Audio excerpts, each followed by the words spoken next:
In today's Bible study, we're diving into the life of a man who fell hard because of lust, a warning for every man walking with God. This is part 2 of a multi-part series.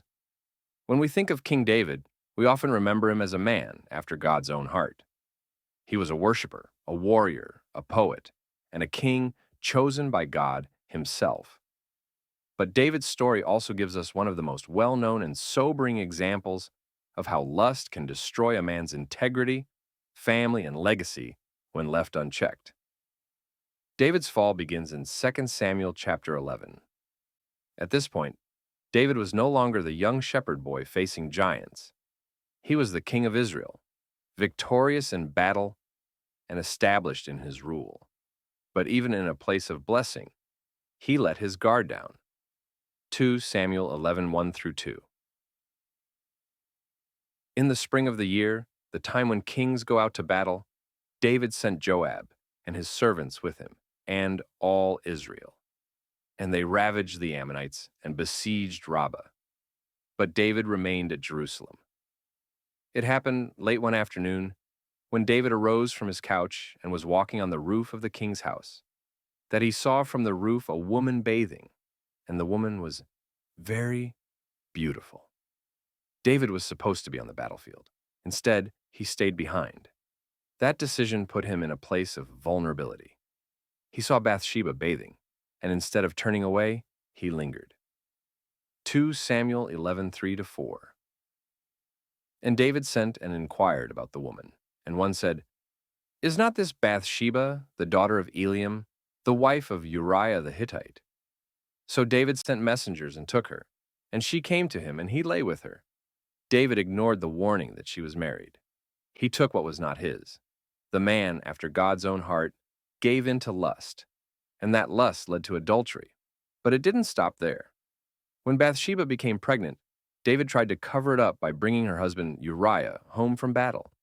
He hoped Uriah would sleep with his wife and think the child was his.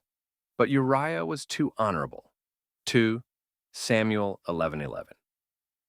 Uriah said to David, "The ark and Israel and Judah dwell in booths, and my lord Joab and the servants of my lord are camping in the open field. Shall I then go to my house to eat and to drink and to lie with my wife? As you live, and as your soul lives, I will not do this thing." David's plan failed, so he escalated.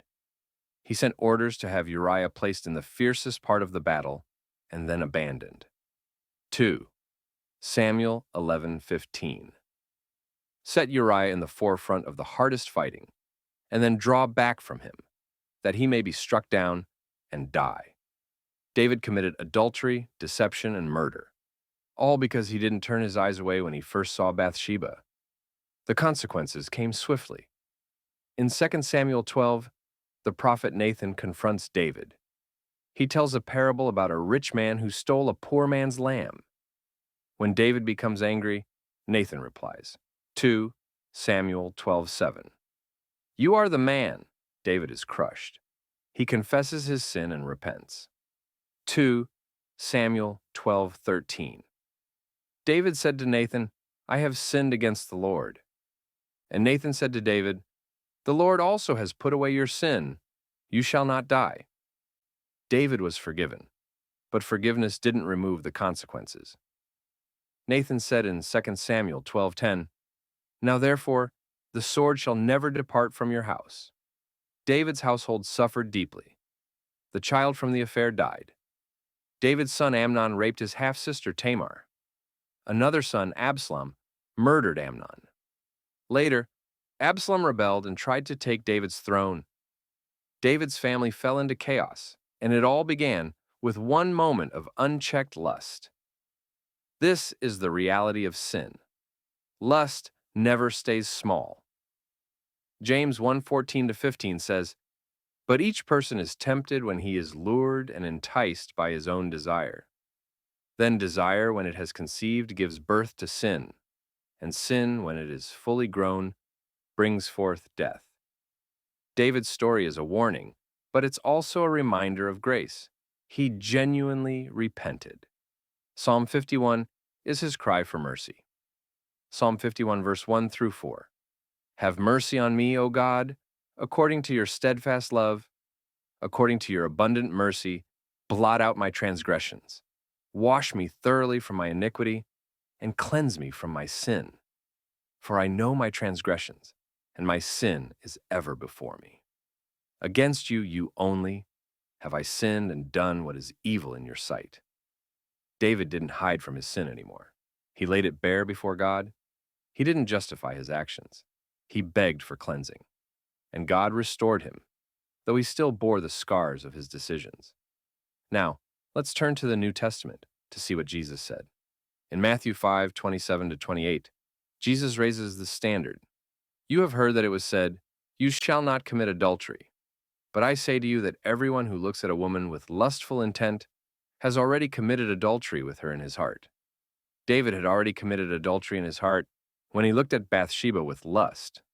Jesus is showing us that sin doesn't begin with the act, it begins in the heart. And if we don't take our thoughts captive, our actions will follow. Paul gives us the path forward in Galatians 5:16, but I say, walk by the Spirit, and you will not gratify the desires of the flesh. And again in 2 Corinthians 10:5, take every thought captive to obey Christ. David's story is for every man who has ever struggled with lust. It tells us what happens when we feed desire instead of fleeing it. But it also tells us that God can forgive, restore, and use a broken man who truly repents. If you are battling lust, don't wait until it grows into something bigger. Confess it, repent, run from it. Put safeguards in place. Guard your heart, your eyes, and your mind. Don't fall into the same trap David did. Learn from his pain. Pray his prayer. And walk in the Spirit so you won't fulfill the desires of the flesh. If you enjoyed learning about the Bible, make sure to like, subscribe, and drop a comment about what story you want to see next.